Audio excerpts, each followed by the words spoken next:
ओम सजात्म स्वरूप परम गुरु शुद्ध चैतन्य स्वामी ने नमः।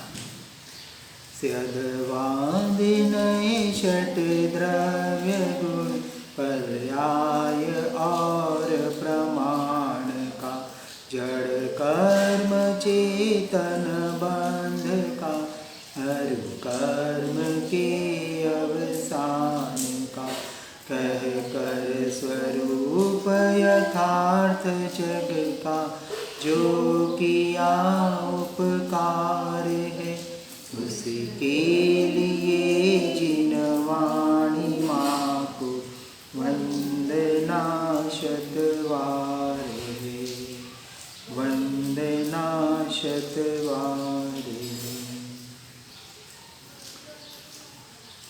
गाथा 7 को कल हमने देखा था, आगे की गाथा 8।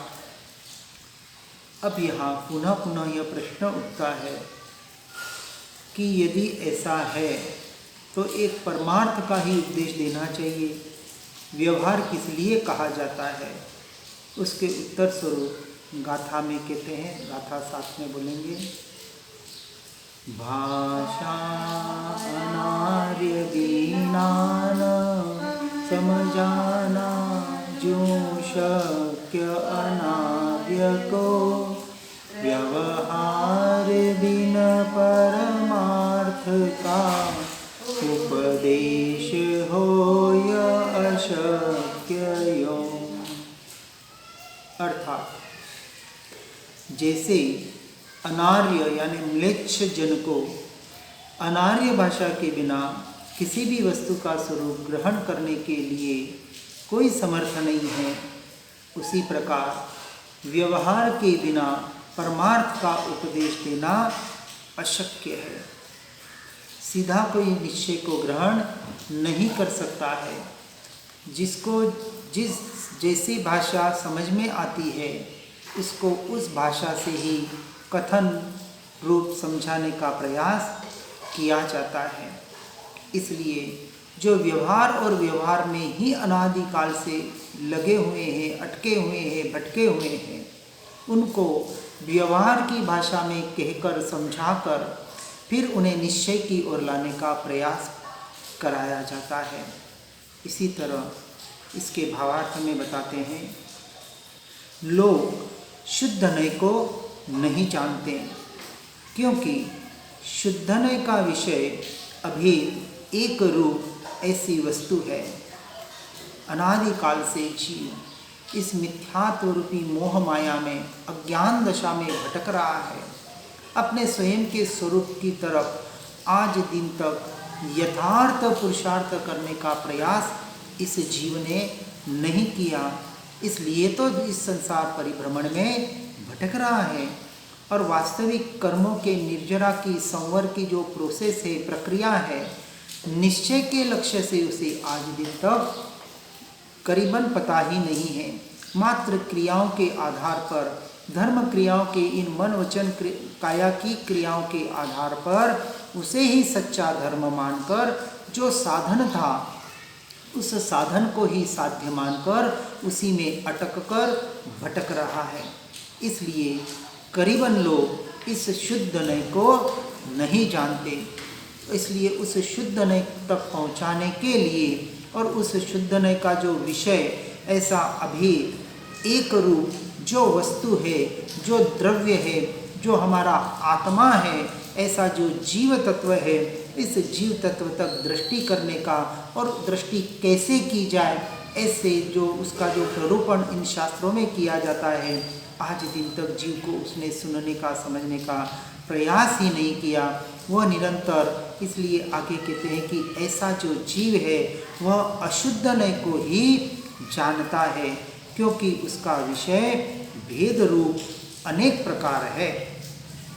अनादिकाल से जो जीव का अशुद्ध नय के आधार पर इस संसार और संसार परिभ्रमण में ही हो रहा है और संसार की तरफ दृष्टि करने की वजह से बाहर के अशुद्ध नय को ही वह जानता है और उसके ही विषयों में भेद रूप अनेक प्रकार से अपने को परिणमाता है। 5 इंद्रियां और इस 5 इंद्रियों की 23 विषय, और इन विषयों में अनादिकाल से जीव एकत्व करके उसे ही अपना स्वरूप मानकर उस स्वरूप में ही भटक रहा है। और यदा कदा धर्म की क्षेत्र में भी आ जाए तो इन विषयों यानी इंद्रियों के परिणमन को ही अपना स्वरूप मानता है, उस शुद्ध नय तक पहुँच ही नहीं पाता। इसलिए जीव अशुद्ध नय को जानकर विषय भेद रूप अनेक प्रकार परिणमित हो रहा है। इसलिए वे व्यवहार नय के द्वारा ही परमार्थ को समझ सकते हैं। तो समझने का जो विषय है वो व्यवहार नय का ही विषय अपेक्षा से प्रारंभिक अवस्था में बताया जाता है, और इस प्रारंभिक अवस्था से व्यवहार नय के माध्यम से फिर उस परमार्थ को यानी निश्चय नय को समझाने का प्रयास कराया जाता है। अतः व्यवहार नय को परमार्थ का कहने वाला जानकर उसका उपदेश किया जाता है। अब यह व्यवहार नय जो परमार्थ के स्वरूप को यथार्थ रूप से बताने का प्रयास करता है, ऐसे परमार्थ निश्चय नय तक पहुँचने के लिए इस व्यवहार नय का प्रयोजन कराया जाता है, उसका उपदेश किया जाता है। इसका अर्थ यह नहीं समझना चाहिए कि यहाँ व्यवहार का आलंबन कराते हैं, परंतु व्यवहार का आलंब छुड़ाकर परमार्थ में पहुँचाते हैं, ऐसा यह समझना चाहिए।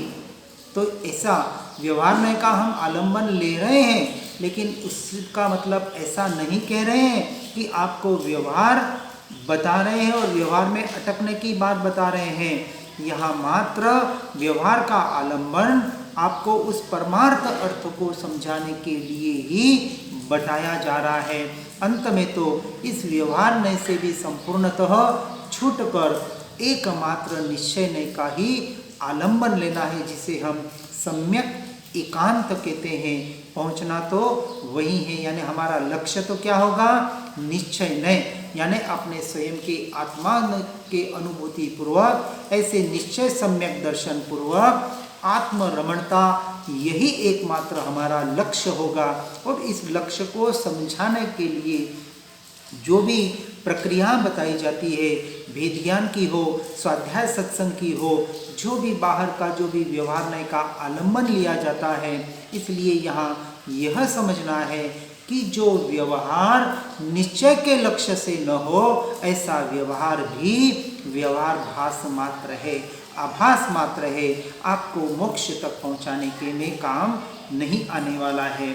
ऐसे निश्चय के लक्ष्य कराने वाले व्यवहार को ही यहाँ व्यवहार कहा है, और अंत में ऐसे व्यवहार से भी हमें छूटना ही पड़ेगा। इसको अमृत चंद्राचार्य जी अपने टीका में बताते हैं, उस टीका को समझने का प्रयास करेंगे। जैसे किसी म्लेच्छ से यदि कोई ब्राह्मण स्वस्ति ऐसा शब्द कहे, तो वह म्लेच्छ उस शब्द के वाच्य वाचक संबंध को न जानने से कुछ भी न समझकर उस ब्राह्मण की ओर मेंढे की भांति आंखें फाड़कर टकटकी लगाकर देखता ही रहता है। यदि एक शब्द यदि किसी ने कह दिया, कि जैसे एक शब्द का उदाहरण लिया है कि म्लेच्छ को कोई ब्राह्मण स्वस्ति ऐसा शब्द कह दे, अब स्वस्ति का अर्थ तो उसे पता नहीं है, अब वो क्या करेगा? ऐसे टकटकी लगाकर आंखें फाड़ फाड़ कर उस ब्राह्मण को देखता रहेगा कि ये क्या बोल रहा है, हमें समझ में ही नहीं आ रहा है। अब स्वस्ति अर्थ का शब्द यदि वो अच्छी तरह से उनकी परिभाषा में न समझाएं, तो कुछ भी न जानने से और कुछ भी न समझने से सिर्फ अपने आंखें फाड़ कर उसे देखता रहेगा। किंतु जब ब्राह्मण की और म्लेच्छ की भाषा का दोनों का अर्थ जानने वाला कोई दूसरा पुरुष या वही ब्राह्मण म्लेच्छ भाषा बोलकर उसे समझाता है कि स्वस्ति शब्द का अर्थ यह है कि तेरा अविनाशी कल्याण हो। अब स्वस्ति तो शब्द अर्धमागधी या संस्कृत भाषा में जो भी शास्त्र बताए जाते हैं, अब कोई गुजराती है, कोई मराठी है, कोई हिंदी भाषी है, अब उनको ये संस्कृत, अर्धमागधी, ये जो उस भाषा में जो पूर्व में ग्रंथ लिखे गए थे वो तो आज पता नहीं है, उनका अर्थ पता नहीं है, तो वो सुन भी लेगा और उसको याद भी कर लेगा तो अपने भावों को प्रकट नहीं कर पाएगा, क्योंकि उसे यदि जब तक अर्थ पता नहीं होता है तो अर्थ जिस भाषा को वो समझता है, कोई गुजराती समझता है, कोई हिंदी समझता है, कोई मराठी समझता है, जो अपनी अपनी जिस भाषा को समझता है उस भाषा में उसको उसका अर्थ बताया जाए तो उसे समझकर वो अपने भावों को प्रकट कर सकता है। जैसे यहाँ कहा कि स्वस्ति शब्द का अर्थ है कि तेरा अविनाशी कल्याण हो। अब उसे स्वस्ति का तो अर्थ पता नहीं है, लेकिन ये जो भाषा बताई कि तेरा अविनाशी कल्याण हो, अब इस हिंदी भाषा वाला इसको सहज से समझ लेगा और तब तत्काल ही उत्पन्न होने वाले अत्यंत आनंदमय अधुओं से उसके नेत्र भर जाते हैं। ऐसे जैसे उसने अर्थ समझ लिया तो अर्थ समझते उसके भीतर से भाव आएंगे और भाव आएंगे तो उस भावों की वो अभिवृद्धि कर पाएगा। नहीं तो मात्र तोता रटन करते हुए मात्र एक जिसको किसी को मंत्र दे दिया, उसको उसका अर्थ तो पता नहीं है और ऐसे कहा जाता है कि आप इस मात्र मंत्र का रटन तो करते रहो, कुछ न कुछ लाभ मिलेगा। अरे जो लाभ हमें चाहिए वो वास्तविक सच्चा लाभ नहीं मिल पाएगा। मात्र कुछ अशुभ भावों से हटकर, कुछ इस जाप में या इस मंत्र में अटककर शुभ भाव मात्र तक ही सीमित रह जाएगा। उस भावों का यथार्थ जो भावभाषण होना चाहिए वो अर्थ को जाने बगैर नहीं हो पाएगा। इसलिए जो जैसा है, जिसकी जैसी अवस्था है, उसको उस अवस्था के अनुरूप उसको उपदेश दिया जाता है और यह उपदेश ही व्यवहारण्य कहलाता है। इसलिए ऐसे व्यवहारण्य का यहाँ आलम्बन प्रारंभिक अवस्था में हमें लेना ही पड़ेगा। इसलिए ऐसा कहते हैं कि वह म्लेच्छ इस स्वस्ति शब्द के अर्थ को समझ जाता है और अर्थ को समझेगा तो उसको भावभाषण करने में उसे सहजता होगी। इसी प्रकार व्यवहारी जन भी आत्मा शब्द के कहने पर आत्मा शब्द के अर्थ का ज्ञान न होने से कुछ भी न जानकर समझकर मेंढे की भांति आंखें फाड़ फाड़ कर टकटकी लगाकर देखते ही रहते हैं। अब आप आत्मा आत्मा आत्मा आत्मा, अरे आत्मा तो समझ गया, लेकिन आत्मा होता क्या है, उसका स्वरूप क्या है, उसका स्वभाव क्या है, ये जब तक आप हमें अच्छी तरह से नहीं समझाएंगे, उसका भावभाषण नहीं कराएंगे तो हम अपनी आत्मा को कैसे जान सकते हैं। उसकी प्रक्रिया आप नहीं बताएंगे, उसकी कुछ तो क्रिया आप हम तो जब तक नहीं बताएंगे तब तक हम उस आत्मा का अनुभव कैसे करेंगे। इस प्रकार से बहुत से प्रश्न ऐसे अज्ञानी के मिथ्यात्व के भीतर प्रकट होते रहेंगे। इसलिए ऐसे अज्ञान दशा में जो है उनको जब व्यवहार और परमार्थ मार्ग पर सम्यक ज्ञान रूपी महारथ को चलाने वाले सारथी की भांति अन्य कोई आचार्य अथवा आत्मा शब्द को कहने वाला स्वयं ही व्यवहार मार्ग में रहता हुआ आत्मा शब्द का यह अर्थ बतलाता है। अब अर्थ बतलाता है उसे कि आत्मा किसे कहते हैं, तो कहा है कि दर्शन ज्ञान चारित्र को जो सदा प्राप्त हो वह आत्मा है। अब बहुत से आज की जो क्रिया जड़ है, क्रिया के नाम पर जैसे मंदिरों में जाते हैं, साथियाँ करते हैं, उसके ऊपर 3 ढगली करते हैं और उसके ऊपर सिद्धशिला करते हैं, मंदिर मार्गी वाले जो भी हैं, ऐसे कि ये रत्नत्रय दर्शन ज्ञान चारित्र की आराधना करके मुझे सिद्धशिला तक पहुंचना है, ऐसा वहाँ भाव भी कहते हैं। पर वास्तविक अब दर्शन ज्ञान चारित्र को तो जाना नहीं, उसको पहचाना नहीं, उसके स्वरूप को तो माना नहीं, मात्र कह रहे हैं अपने शब्दों के द्वारा कि दर्शन ज्ञान चारित्र की हमें आराधना करती है। लेकिन दर्शन ज्ञान चारित्र क्या है, किसका स्वरूप है, उसका वास्तविक स्वभाव क्या है, ये यदि नहीं जानेंगे तो मात्र तोता रटन करते करते अपनी पूरी जिंदगी उन क्रियाओं के माध्यम में बिता तो देंगे, लेकिन उस दर्शन ज्ञान चारित्र को पहचान नहीं पाएंगे। अब यहाँ कहते हैं कि दर्शन ज्ञान चारित्र जो सदा प्राप्त हो वह आत्मा है, यानी आत्मा के ही ये गुण है। और इन गुणों की आराधना उसके वस्तु स्वरूप को जानकर यदि है जीव तो आगे नहीं बढ़ेगा, तो अपनी आत्मा का अनुभव नहीं कर पाएगा और अपनी आत्मा का स्वसंवेदन प्रत्यक्ष अनुभव नहीं करेगा, तो हे जीव तू उस निश्चय सम्यक दर्शन को प्राप्त नहीं करेगा, और उस सम्यक दर्शन को प्राप्त नहीं करेगा तो केवल ज्ञान और मोक्ष से तू बहुत कोसों दूर रह जाएगा। ये निश्चय के अपेक्षा से जब उस क्रियाओं वालों को समझाया नहीं जाएगा तो वो सत्य पुरुषार्थ नहीं कर पाएंगे।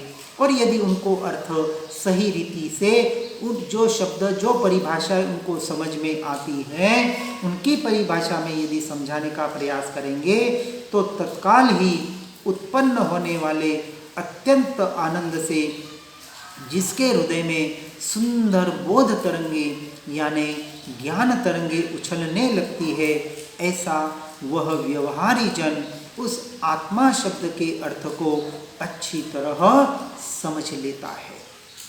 अब समझना ही पड़ेगा तो उसको उसकी भाषा में समझाना पड़ेगा।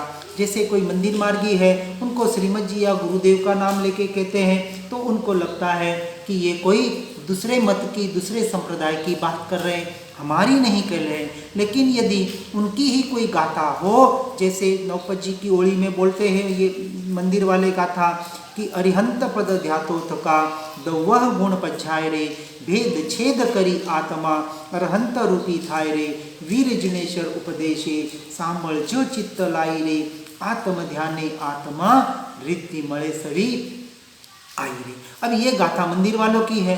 अब ये मंदिर वालों की गाथा लेंगे और इस गाथा के माध्यम से उनको समझाएंगे तो उनको जल्दी समझ में आएगा, क्योंकि वो जो मत का आग्रह, कुल संप्रदाय का आग्रह इन व्यवहारी भाषियों को पड़ा हुआ है, वो वहाँ से जड़मूल से निकालने के लिए पहले उनको उनकी भाषा में ही समझाना पड़ेगा। क्योंकि अर्थ तो वही बताया, गाथा में क्या बताया कि हे जीव तू यदि अरहंत पद की आराधना करना चाहता है और अरहंत पद को यानी केवल ज्ञान को प्राप्त करना चाहता है तो दवह गुण पछाय रे, कि द्रव्य गुण पर्याय को तुझे जानना पड़ेगा, समझना पड़ेगा। अब वो उनकी भाषा में कहेंगे तो कहेंगे हाँ हाँ हाँ हाँ, अरे ये तो हमारे में बताया है, ये किसी और का मार्ग नहीं है। अब द्रव्य क्या है, उनके गुण क्या है, उनकी पर्याय क्या है, अब आप इसको विस्तार से वहाँ समझाओ तो वो समझ लेंगे, वहाँ सुन लेंगे। लेकिन किसी और का नाम लेके कि ये फलाने फलाने कुंद आचार्य ने बताया है तो श्वेतांबर वाले कहेंगे ये तो कोई दिगंबरा का मार्ग है, हमारा मार्ग नहीं है। तो अनादि काल से यह जीव अपने मत कुल परंपरा के आग्रह में इतना फंसा हुआ है, इतना जकड़ा हुआ है कि औरों की तरफ यानी सत्य की तरफ भी दृष्टि करना भूल जाता है, और कोई बताने का प्रयास भी करे तो उसको सहजता से स्वीकार नहीं कर पाता है। यह दृष्टि राग जीव का अनादि से पड़ा हुआ है और इस दृष्टि राग को हमें जड़ मूल से उखाड़ना है। मैं श्वेतांबर हूँ, मैं दिगंबर हूँ, मैं फलाना फलाना संप्रदाय का हूँ, यह भी संप्रदायवाद हमें जड़ मूल से निकालना है। लेकिन जब व्यवहार की भाषा आती है और उस व्यवहार की भाषा में जो जिसकी जैसी जैसी मान्यता होती है उसको उसी भाषा में हमें समझाना पड़ेगा, तो ही वह उसका भाव भाषण करके उसको अपने भीतर उतारने का पुरुषार्थ करेगा। और उस अर्थ को, उस शब्द को यदि अच्छी तरह से समझ लेगा तो क्या करेगा, उसके भीतर से ही आनंद प्रकट होगा। तत्काल ही जो उत्पन्न होने वाला अत्यंत आनंद है, जिसके हृदय में सुंदर बोध तरंगे यानी ज्ञान तरंगे उछलने लगती है। क्यों उछलने लगी। अब उसको उसकी भाषा में समझाया तो उसने बहुत अच्छी तरह से समझ लिया। अरे अरे अरे, ये तो हमारे में ही बताया है, इसको तो समझना ही पड़ेगा, हमें आगे बढ़ना ही पड़ेगा। वास्तविक सत्य मार्ग तो यही है। वहाँ उसका वो स्वीकार करता है। इसलिए जो जिस मार्ग में है उसको यदि उसके ही मार्ग से, उसकी परिभाषा से उसको बताने का प्रयास किया जाए तो तुरंत ही वो ग्रहण कर लेता है। कोई भव्य जीव जो होते हैं, जो इस मत कुल परंपरा के आग्रहों से ऊपर उठकर सीधे बिना किसी के समझाए भी जिनका पूर्वभव में अभ्यास हुआ होता है, उनको विशेष समझाने की जरूरत नहीं पड़ती। वह जीव कुछ मात्र सुनकर समझकर उस सत्य मार्ग को सहर्षता से स्वीकार कर लेते हैं।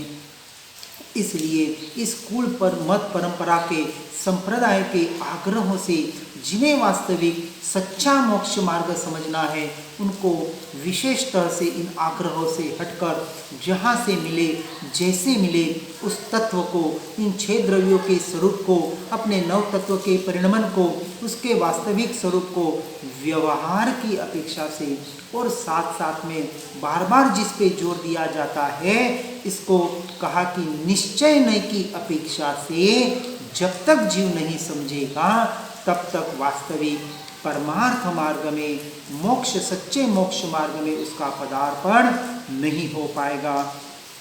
इसलिए इस अपेक्षा से यहाँ कहा कि व्यवहार में स्थापित करने योग्य है। किसकी अपेक्षा से?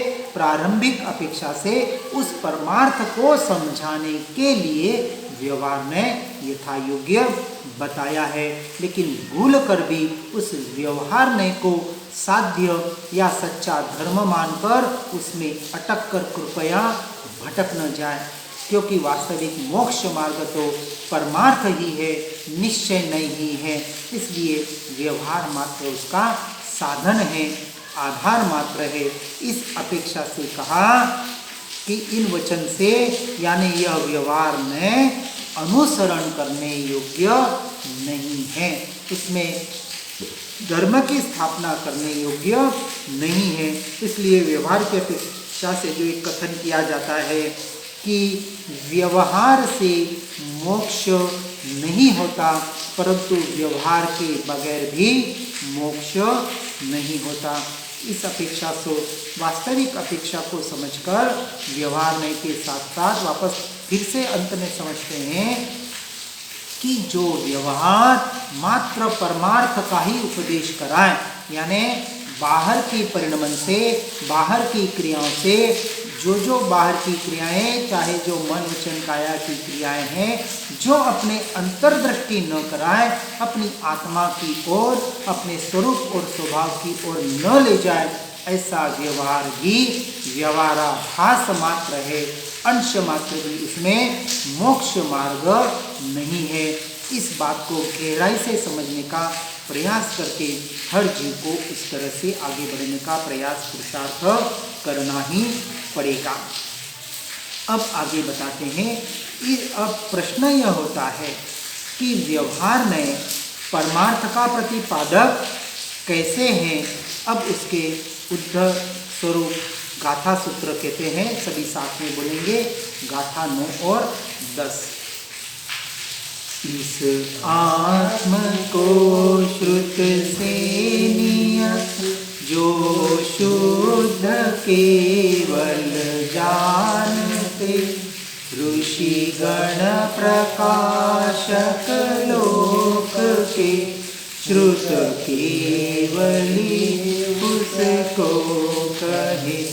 श्रुत ज्ञान सब जाने जो जिन श्रुत केवली उसको कहे।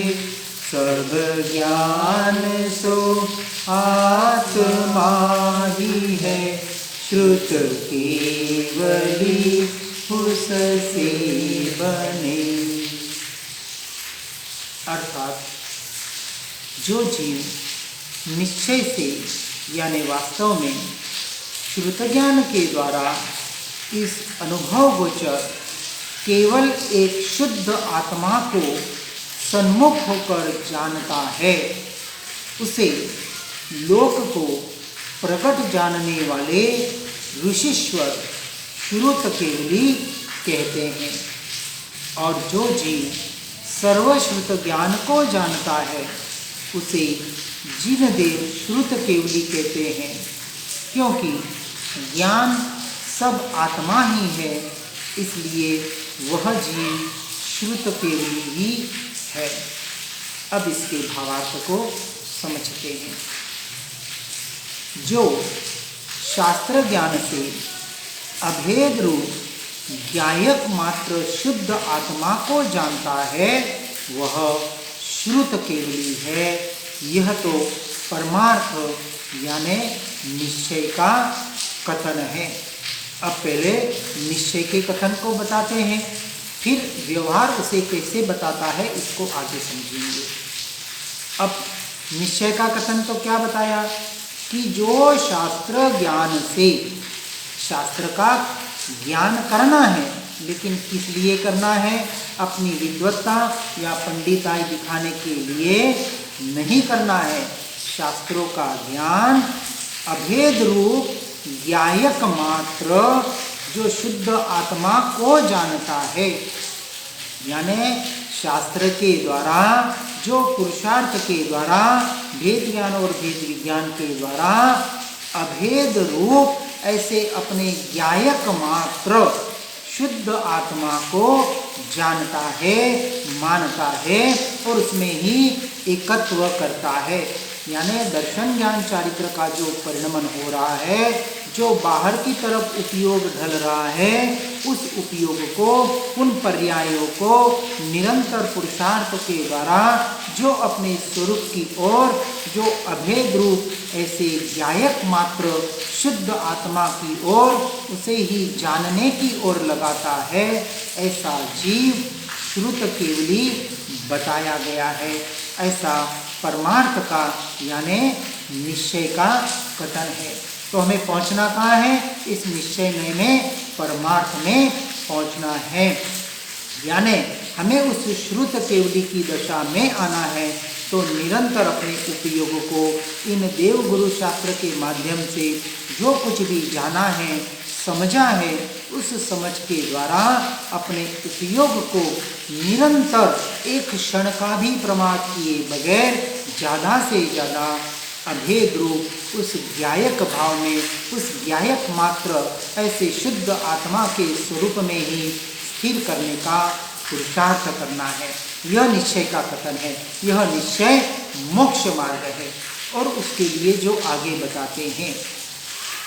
और जो सर्वशास्त्र ज्ञान को जानता है उसने भी ज्ञान को जानने से आत्मा को ही जाना है, क्योंकि जो ज्ञान है वह आत्मा ही है। इसलिए ज्ञान ज्ञानी के भेद को कहने वाला जो व्यवहार, उसने भी परमार्थ ही कहा है, अन्य कुछ भी नहीं कहा है। यानी अब व्यवहार की भी अपेक्षा से यदि देखें तो व्यवहार में की अपेक्षा से जिन शास्त्रों का हम अध्ययन कर रहे हैं वह शास्त्र जिस ज्ञान की ओर इशारा कर रहे हैं। अब यहाँ शास्त्र के ज्ञान को, शब्द ज्ञान को सच्चा ज्ञान नहीं कहा। ऐसे शास्त्र के ज्ञान की जो सिर्फ और सिर्फ ज्ञान स्वभाव की ओर इशारा कर रहे हैं, ऐसा जो ज्ञान है वह आत्मा ही तो है। इसलिए ज्ञान और ज्ञानी के भेद को कहने वाला जो व्यवहार है, ऐसे जो वचन गोचर जिन शब्दों के द्वारा मात्र भेद की अपेक्षा से कहा जाता है कि यह ज्ञान है, और उस ज्ञान को जिसने प्राप्त कर लिया, ऐसे अपने ज्ञान स्वभाव को जिसने जान लिया, जिसने अपने ज्ञान स्वभाव का स्वसंवेदन प्रत्यक्ष अपने भीतर में अनुभव कर लिया, वह ज्ञानी कहलाता है। यानी जिसका उपयोग निरंतर अपने ज्ञान स्वभाव की ओर जा रहा है वो ज्ञानी हो जाता है। ऐसे ज्ञान और ज्ञानी का जहाँ भेद भी मिट जाता है वहाँ वो निश्चय को प्रकट करता है, और जहाँ भेद के अनुसरण जो बताने का प्रयास किया जाता है उसे यहाँ परमार्थ से व्यवहार कहा गया है। और आगे बताते हैं कि परमार्थ का विषय तो कथनचित वचन गोचर भी नहीं है, इसलिए व्यवहार में ही आत्मा को प्रकट रूप से कहता है, ऐसा जानना। अब यह कहते हैं कि व्यवहार में क्या है, मात्र उस आत्मा को प्रकट रूप से कहता है, बताता है। जब तक वचन है, जब तक शब्द है, जब तक व्यवहार नहीं है और जब तक वहाँ भेद है, भेद की अपेक्षा से व्यवहार में मात्र समझाने का प्रयास करता है। परंतु परमार्थ का विषय तो कथनचित वचन गोचर भी नहीं है। ऐसा जो वचनातीत, शब्दातीत, विकल्पातीत, ऐसा जो अपने आत्मा का अनुभव है, वहाँ अब वो निर्विकल्प अवस्था है। वहाँ वचन भी नहीं है, विचार भी नहीं है, जहाँ मात्र स्वयं का होनापना मात्र रहता है। ऐसे परमार्थ की ओर हमें इस व्यवहार नय के द्वारा पहुँचना है, बढ़ना है। इसलिए व्यवहार नय को और परमार्थ नय को दोनों को यथा योग्य तरीके से हमें जानना है। अब इसकी टीका में बताते हैं। टीका में कहते हैं कि प्रथम जो श्रुत से केवल शुद्ध आत्मा को जानते हैं वे श्रुत केवली है, वह तो परमार्थ है। और जो सर्वश्रुत ज्ञान को जानते हैं वह श्रुत केवली है, यह व्यवहार है। अब दो बात बताई कि मात्र श्रुत ज्ञान को जानते हैं और अपने शुद्ध स्वभावी आत्मा को नहीं जानते। यह व्यवहार और निश्चय का भेद बताया है। व्यवहार में श्रुत ज्ञान को जानते हैं वह व्यवहार श्रुत केवली है, यानी वो जिन्होंने शास्त्रों के द्वारा उसका अभ्यास किया गया है और उस अभ्यास के द्वारा जो उसके स्वरूप को बताने का प्रयास करते हैं, उसका उपदेश देते हैं, वह व्यवहार श्रुत केवली जानना। और जो उस श्रुत से केवल अपने शुद्ध आत्मा को जानते हैं, यानी निरंतर अपने उपयोग को शुद्धोपयोग में, अपने स्वरूप में, अपने शुद्ध स्वरूप में निरंतर अपने ज्ञायक भाव में रमणता करने का जो सत्य पुरुषार्थ कर रहे हैं, ऐसे निश्चय से उन्हें श्रुत केवली जानना। जैसे कहा जाता है कि जो भावलिंगी मुनि है वो निरंतर छठे सातवें गुण स्थानक में झोला खाते हैं, यानी निरंतर अंतर्मुरत अपने शुद्धोपयोग में स्थिर होने का जो निरंतर पुरुषार्थ कर रहे हैं, वह सच्चे भावलिंगी मुनि मोक्ष के सच्चे अधिकारी है, जो अपने प्रयोगों के आधार पर अपने उपयोग को उपयोग में, अपने ज्ञान को ज्ञान में स्थिर रखने का ऐसे सम्यक चारित्र का जो सच्चा पुरुषार्थ कर रहे हैं, वह सच्चे मोक्ष मार्गी है। लेकिन व्यवहार की अपेक्षा से जो इसे मात्र बता रहे हैं, वचनों के द्वारा जो उपदेश दे रहे हैं, वह व्यवहार सूत्र केवली है, क्योंकि अभी वो अपने शुद्ध भावों में न होते हुए यह सारा शुभ भावों का ही परिणमन है। यानी जब तक उपदेश दिया जा रहा है तब तक वह शुभ परिणाम है, और जो उपदेश के बगैर, किसी वचन के बगैर अपने शुद्धोपयोग में जो निरंतर लीन होने का प्रयास कर रहे हैं, वह सच्चे परमार्थ मोक्ष मार्गी है। हर जीव को अपने गुणस्थान के आधार पर व्यवहार को व्यवहार की अपेक्षा से और निश्चय को निश्चय की अपेक्षा से यथार्थ रूप से सुनकर समझकर अपनी योग्यता के अनुसार, अपनी अवस्था के अनुसार, अपने प्रारब्ध के अनुसार ज़्यादा से ज़्यादा पुरुषार्थ करके अपने स्वरूप में, अपनी आत्मा में, अपने स्वभाव में, अपने ज्ञायक भाव में, उस परम पारिणामिक भाव में शब्दों के आधार पर जो भी करे, यहाँ तो महत्व शब्दों का नहीं है, यहाँ महत्व भाव भाषण का है। कि आप वास्तविक अपने भावों के द्वारा उस शुद्ध भाव में किस प्रकार से लीन हो पाते हैं, किस प्रकार से उसमें एकत्व कर पाते हैं।